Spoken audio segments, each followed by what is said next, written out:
Conejos. La naturaleza los hizo adorables.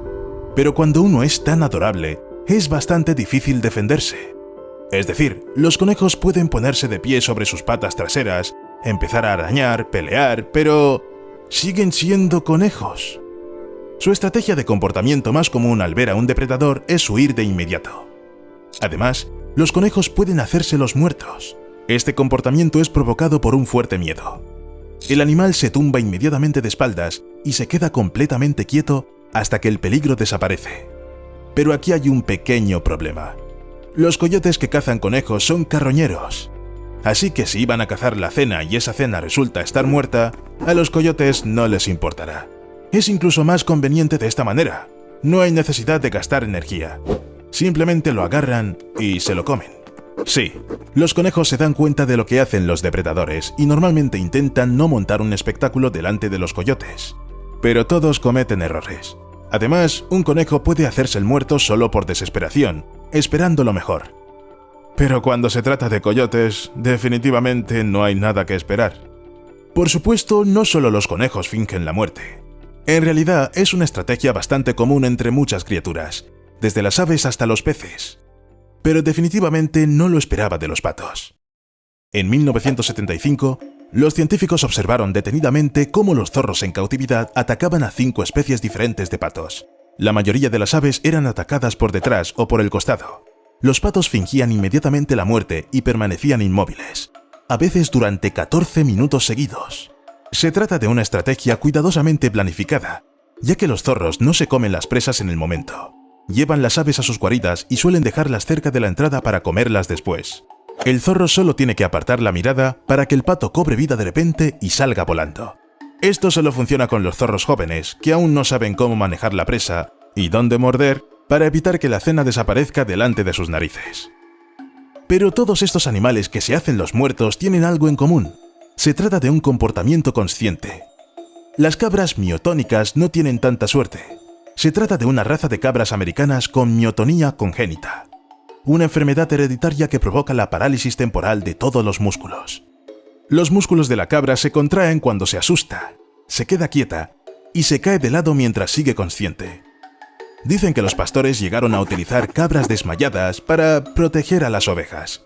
Cuando un lobo atacaba a un rebaño, la cabra se desmayaba de miedo y mientras el depredador se ocupaba de ella, las ovejas conseguían escapar. En resumen, es una cualidad cuestionable que perjudica a las propias cabras. Pero, ¿qué se puede hacer? Desarrollar algún tipo de estrategia genial contra los depredadores supone un esfuerzo. Los peces, por ejemplo, han aprendido a volar. Bueno, casi. Los peces voladores saltan del agua y se elevan por encima de la superficie durante hasta 45 segundos. Además, pueden acelerar hasta 30 km por hora y saltar hasta 8 metros sobre el nivel del mar. Lo hacen para escapar de depredadores submarinos demasiado rápidos. Para evitar ser devorados después de aterrizar, los peces voladores retoman inmediatamente la velocidad y vuelven a salir del agua. Pueden hacer esto hasta 12 veces seguidas. Parece una gran estrategia, pero, como siempre, con un pequeño problema. Tan pronto como los peces voladores se elevan lo suficiente, se convierten inmediatamente en un objetivo para las fragatas. Así que huyes de algunos depredadores solo para ser comido por otros. Para que los peces voladores se den cuenta por fin de que no deben bajar la guardia, he aquí un dato. La capacidad de volar puede devolver a los peces a la tierra. No en términos evolutivos, más bien, los peces solo van a caer. De vez en cuando terminan en la costa, por puro accidente, eligiendo la trayectoria de vuelo equivocada. Así es como estos peces mueren por su propia y única habilidad. Y las anguilas eléctricas tampoco les va muy bien. Generan electricidad para cazar y defenderse, y la potencia estándar de una anguila adulta es suficiente para aturdir a casi cualquier animal. Pero un gran poder conlleva una gran responsabilidad. Si dan una descarga a otros, también pueden electrocutarse a sí mismas.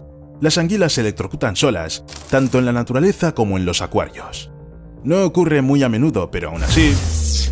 Además, algunas anguilas pueden recibir descargas de otras anguilas, y esa descarga accidental puede llegar a matar a la anguila si la corriente pasa por su corazón. Cuanto más cerrado sea el estanque, mayor será el riesgo de que una anguila choque con otra, y entonces... Pero la anguila también puede dañarse a sí misma si la sacas del agua. Es decir, la anguila, por supuesto, intentará dar una descarga al que la sacó, pero la carga no viaja por el aire. En cambio, la electricidad viajará a lo largo de la piel húmeda de la anguila. Y los rumores dicen que esto hace que las anguilas se convulsionen. Según el libro del naturalista estadounidense Cy Montgomery, los puercoespines tienen un problema similar. Es inesperado. No es que puedan electrocutarse. Los puercoespines solo se pinchan unos a otros con sus púas. Un adulto puede tener 30.000 púas. Son muy afiladas. Así que los puercoespines tratan de ser lo más cuidadosos posible. Si un puercoespín entra en una guarida que comparte con otros, gruñe y chilla para advertir a los demás. ¿Sirve de algo? No siempre. Pero la naturaleza ha previsto este escenario. Todos los puercoespines tienen una especie de seguro médico. Sus púas contienen un antibiótico natural que frena el crecimiento de las bacterias. Por eso, aunque un puercoespín se lastime con las púas de otro puercoespín, la herida no se infectará. Solo le dolerá y le parecerá bastante desagradable. Y como suele ser el caso, mientras los naturalistas se asombran de las púas de puercoespín con antibióticos, varias tribus han entendido desde hace mucho tiempo lo que es. Por ejemplo, creen que las púas de puercoespín ayudan a aliviar el dolor de muelas. Solo que para ello hay que quemarlas hasta convertirlas en cenizas. Además, ayudan con la hinchazón y diversas enfermedades musculares. Eso es más bien una farmacia ambulante que un animal. Bueno, los puercoespines no parecen tener nada de qué quejarse, a diferencia de los cicindelinos. Hay 2.600 especies de estos insectos depredadores de patas largas y el más rápido de ellos puede correr a 8 km por hora. Recorren 100 veces la longitud de su cuerpo en un solo segundo. Los cicindelinos utilizan su increíble velocidad para cazar y buscar hembras, pero cuando corren, no tienen tiempo de mirar a su alrededor. Lo entiendes, ¿verdad? Sus ojos no pueden recoger suficiente luz para formar una imagen. Como resultado, todo alrededor está borroso y el escarabajo no puede ver nada. ¿Recuerdas el perro que Quicksilver salvó? Los cicindelinos probablemente sienten lo mismo. Para entender hacia dónde corre y dónde está su meta, el escarabajo debe detenerse, mirar a su alrededor y solo entonces seguir corriendo. Una broma típica de la evolución: hacer un depredador genial y súper rápido que pierda de vista a su presa mientras la persigue.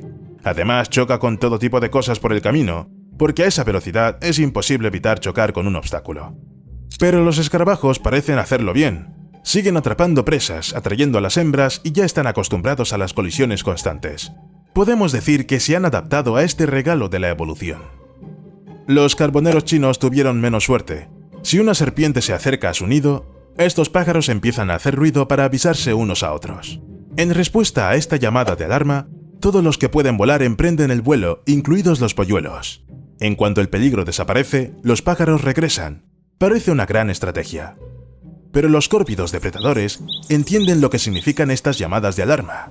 Cuando las oyen, vuelan más cerca del nido de carboneros para comer a los polluelos recién nacidos. Es una presa fácil, así que ¿por qué no aprovecharla? Por cierto, la llamada reconocida por los córvidos se utiliza solo cuando hay una serpiente cerca. Los carboneros chinos no reaccionan así ante ningún otro depredador. Los gritos de los pájaros son en general un tema complicado. Los polluelos hacen ruidos fuertes para que sus padres los alimenten. Al mismo tiempo, los depredadores los escuchan para localizar el nido. Entonces, ¿qué deben hacer las aves al respecto? Las aves tienen algo parecido a una red social. Varias especies la utilizan para compartir las alertas de los depredadores entre sí. Y no se trata solo de información como «Cuidado, veo un zorro». Las aves pueden especificar el tamaño de un depredador, dónde está e incluso qué está haciendo. Y todas hablan el mismo lenguaje universal. Los científicos han reproducido de algún modo la llamada de alarma del carbonero cabecinegro en varias regiones del mundo. Y la señal se entendió en todas partes, incluso donde no hay carboneros. Aún así, mi animal favorito en cuanto a adaptaciones infructuosas son los loris perezosos. Son lindos, esponjosos y siempre parecen estar un poco sorprendidos por lo que está sucediendo. Pero son venenosos. Un mordisco de un loris no es ninguna broma. Tienen unas glándulas debajo de las axilas que segregan un aceite nocivo, y cuando las lamen, la saliva se mezcla con el aceite para crear el veneno. Va a sus caninos y desde allí penetra en el cuerpo del enemigo. Y los loris perezosos muerden muy fuerte. Parece que probablemente necesitan esto para protegerse de los depredadores, como las serpientes. Bueno, Quizás al principio era así, pero hoy los loris perezosos se muerden entre ellos. Solo pelean y no dudan en usar el veneno, aunque es muy fuerte. Literalmente hace que la carne se pudra. Incluso se han visto algunos loris afectados con la mitad de la cara derretida. Y ya que he mencionado las serpientes varias veces, aquí hay una historia que parece absolutamente increíble. En noviembre de 2014, el cazador de serpientes Matt Hagan fue llamado para ocuparse de la culebra arbórea marrón, pero cuando llegó al lugar, descubrió que la serpiente ya había muerto, después de morderse a sí misma. Los que lleven un tiempo viendo nuestros vídeos seguro que ahora estarán indignados, porque se supone que las serpientes son inmunes a su propio veneno. Y es cierto, pero a veces la inmunidad actúa más lentamente que las toxinas, y las toxinas de la culebra arbórea marrón actúan muy rápido. Pero, ¿por qué se mordió en primer lugar? Bueno, los expertos creen que la serpiente estaba herida internamente y simplemente estaba tratando de abordar la fuente del dolor. Muchas serpientes hacen esto, muerden a quien les ha hecho daño. Así que, en teoría, la serpiente podría morir por su propio veneno. Pero Steve y yo exploraremos esto con